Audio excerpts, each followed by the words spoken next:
I'm Jane Willenbring. I'm an associate professor at Stanford University. When I was a really little kid, I loved things related to Egypt, and then decided that I wanted to be an archaeologist, and then went to anthropologist and started to really get into science. In high school, I was still in my anthropology archaeology phase, and they're like, well, that's not really science, it can be science, but no one who is an anthropologist who does physical anthropology is looking for a student right now. How about geology? And so I got matched up with my governor's school mentor, Allan Ashworth, and he had this really exciting project, and we went to all of the tundra sites on the east coast of the United States and in Canada, and it was the first time that I'd been outside of North Dakota / maybe a little bit of Minnesota.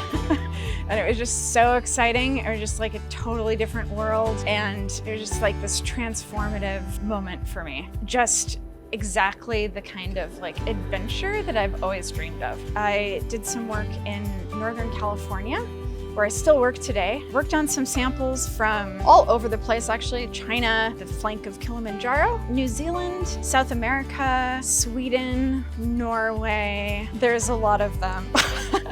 I often think that with Jane and some of the better students I had over the years, that we're not really teaching them, they're teaching us is what's happening. One of the things that I always think about, which is a little bit bizarre, is, in Back to the Future, how Marty goes back in time and he changes things and everything is, like gonna be bad and he's gonna disappear and things like that.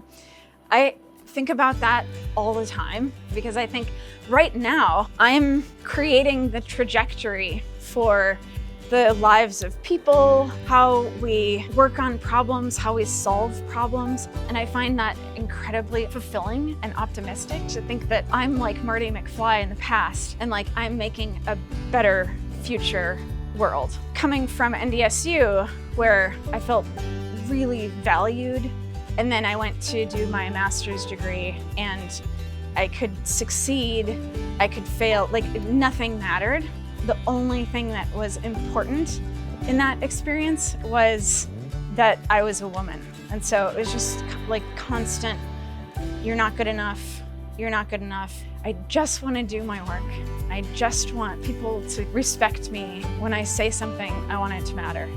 I was really touched when I won this because I just know of all of the amazing people that have come from North Dakota State University and gone on to do amazing things. I was immediately, I'm gonna say humbled, but I actually proud. Like I was very proud to win it just because I know the field of amazing people that have come from NDSU in the past. Jane is one of those excellent students that have come along. She has become one of the leading practitioners in the world. The thought that she was at NDSU and we provided a stepping stone for her to move on and develop this fantastic career that she's working on now. Truly worthy of an award. I definitely want to thank Allan Ashworth and the nominating committee for nominating me for this award. I know those kinds of things take a lot of time, and so I'm always super grateful for people to take time out of their days in order to do that kind of service for other people. I would say I'm also really grateful to my daughter. I like to think that I do the things that I do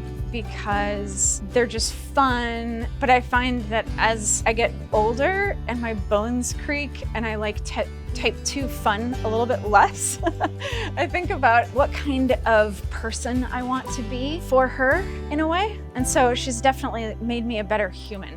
Just thinking about like how I want to create a world that is best for her to live in.